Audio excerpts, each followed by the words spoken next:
नमस्कार दोस्तों, story telling YouTube channel अनोखी कहानियां में आप सभी मेरे प्यारे लिसनर को मैं सृजना स्वागत करती हूँ। आज की कहानी का शीर्षक है कभी उम्मीद मत छोड़ो। एक बार की बात है, एक बड़ा सा पानी की नाव शिप जिसमें कि लोग सफर कर रहे होते हैं वो पानी में डूब जाती है। सारे लोग भी पानी में डूब जाते हैं, लेकिन उनमें से एक किसी तरह से बच जाता है। वो अपनी जान बचाते बचाते किसी तरह एक खाली टापू पर पहुंच जाता है। टापू बिल्कुल ही सुनसान होता है, वहां पर और कोई भी नहीं होता। वो इंसान भगवान को कोसने लगता है कि उसने उसके साथ ऐसा क्यों किया। फिर वो उस टापू के किनारे काफी दिनों तक बैठा रहता है, इस आस में कि शायद उसे कोई बचाने के लिए आ जाए। लेकिन 2 से 3 दिन बीत जाने पर भी उसे बचाने के लिए कोई नहीं आता। वो अपने बचने की उम्मीद पूरी तरह खो देता है। फिर वो जंगल में जाता है और कुछ लकड़ियां इकट्ठी करता है, जिसे वो अपने लिए के छोटा सा घर बनाता है जिसमें कि वो रह सके। वो आदमी पेड़ों से फलों को तोड़कर और मछलियों को पकड़कर अपना पेट भरता है।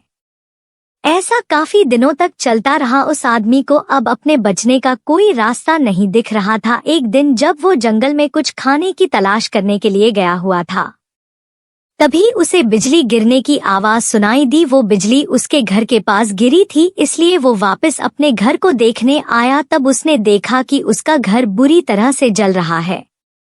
वो बिजली उसके घर के ऊपर गिरी थी, जिसके कारण उसके घर को आग लग गई। वो आदमी भगवान को कोसने लगता है कि उसने के छोटा सा घर बनाया था वो भी जल गया। अब वो क्या करेगा। वो अपनी किस्मत को दिन भर कोसता रहा, फिर उस टापू के किनारे के पास ही सो गया। अचानक उसे एक नाव शिप की आवाज सुनाई दी, जिससे उसकी अनकहे खुल गई। तो उसने उठकर देखा कि एक नाव उसके पास ही आ रही थी। वो जोर जोर से उस नाव को मदद के लिए पुकारने लगा। उस नाव पर सवार लोगों ने उसकी आवाज सुन ली और उसे बचा लिया। उस आदमी ने उन लोगों से पूछा कि आपको कैसे पता लगा कि मैं यहाँ पर हूँ। तब उनमें से एक आदमी ने जवाब दिया कि हमने आपका धुएं का इशारा देखा था, जिसे देखकर हम आपको बचाने के लिए आ गए। तब वो आदमी सोच में पड़ गया कि उसने तो उन्हें कोई इशारा नहीं दिया था। फिर थोड़ी देर बाद सोचने के बाद उसे याद आया कि उसका घर आग में जल गया था। शायद उसी के धुएं को देखकर ये मुझे बचाने के लिए आ गए। ये सब जानकर वो बहुत खुश हुआ तथा उसने भगवान का शुक्रिया किया। दोस्तों, इस कहानी से हमें क्या सीख मिलती है?